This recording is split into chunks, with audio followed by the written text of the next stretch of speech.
Most leadership books will give you a framework and send you on your way. This one will change everything you know about what it means to lead. And this one will show you exactly what to do with that knowledge. Welcome to the Care Agent YouTube channel. I'm glad you're here today because we're doing something a little different.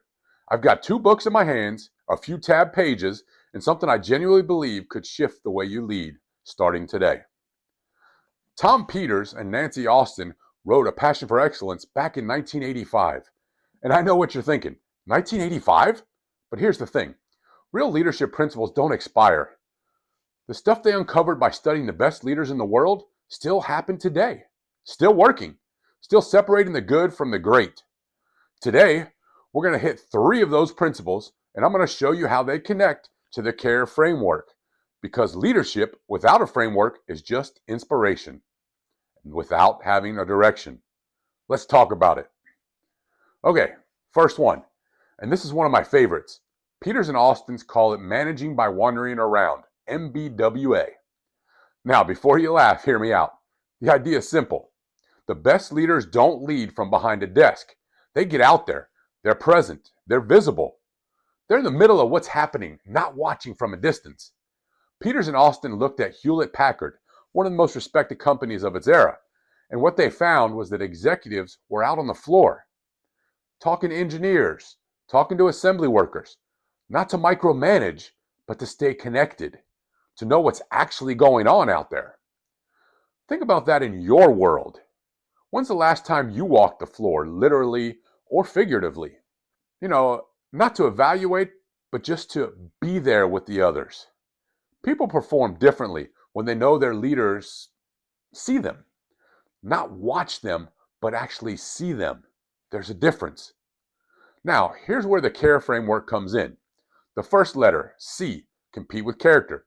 You want to compete with character? Show up, be present, be the leader who doesn't hide behind email or dashboards. MBWA isn't just a management technique. It's a character statement. It says, I care enough to be here. The leaders who show up with character are the ones who people will run through a wall for, not because they have to, but because they want to. And then how to leave a lasting legacy through care, we go deeper on what it actually looks like to lead with character in today's environment, because the context has changed even if the principle hasn't. I'm not going to give away today everything that's in there. All right, topic number 2. And honestly, this one hits different when you really sit with it. Peters and Austin are relentless about this. Your people are not a resource. They're not a line item. They are the business. The example they point to are airlines like Delta and Southwest. It kind of tells you everything. At Southwest, frontline employees were trusted to make decisions, real decisions in real time, without waiting for a manager to sign off on it. Now, think about what that does for culture. When someone on your team knows they're trusted, truly trusted, they don't just do the job, they own it. That's a completely different kind of energy. But here's what I want you to notice. Empowerment without culture is chaos. Peters and Austin are very clear on this. I want you to get the book and read the section carefully, because the how matters as much or more than the what. How does this connect to the CARE framework?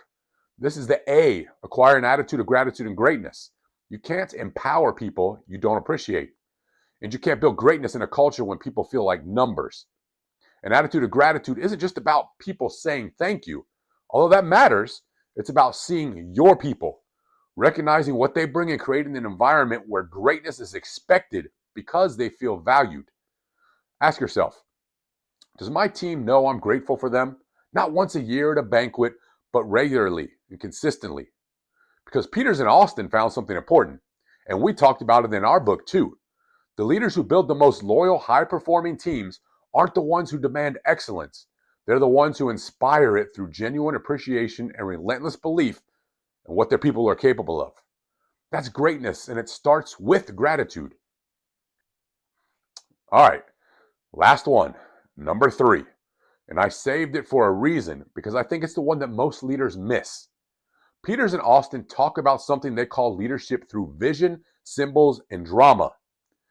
And I want to be really specific here, because this isn't about theatrics. It's about being intentional. The example they use is Herb Kelleher, founder of Southwest Airlines. Here's a guy running $1 billion company, and on holidays, yes, holidays, he would show up and work alongside the baggage handlers, loading bags in an airport with his people. Now, was this operationally necessary? No. Did it change the culture of the entire organization? Absolutely. Because of what Kelleher understood and what Peters and Austin saw in the best leaders is that your actions communicate your values louder than any memo, email, or all hands meeting could do. People are actually watching what you do when you don't have to do it. And what they see becomes that culture. This is the R and the E in the CARE framework. Respect and responsibility, and engage everything enthusiastically. Respect isn't a policy, it's a practice. When Kelleher showed up on that tarmac, he was practicing respect. He was saying, no one on this team is beneath me.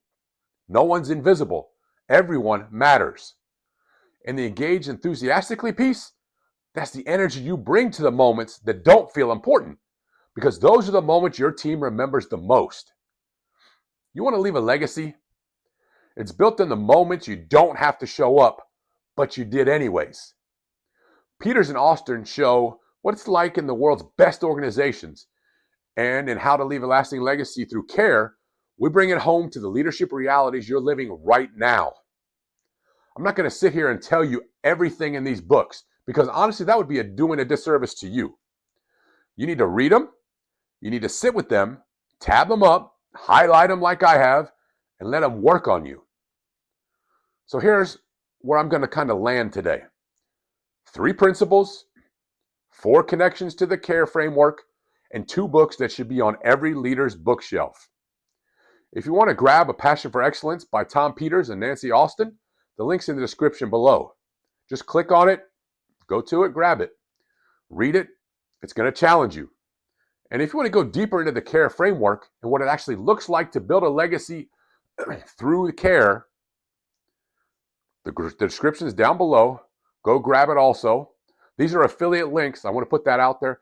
I may get a small bonus from you, but it costs nothing for you to go through these links. So don't just watch leadership content. Apply it, be inspired, and go grow your people around you.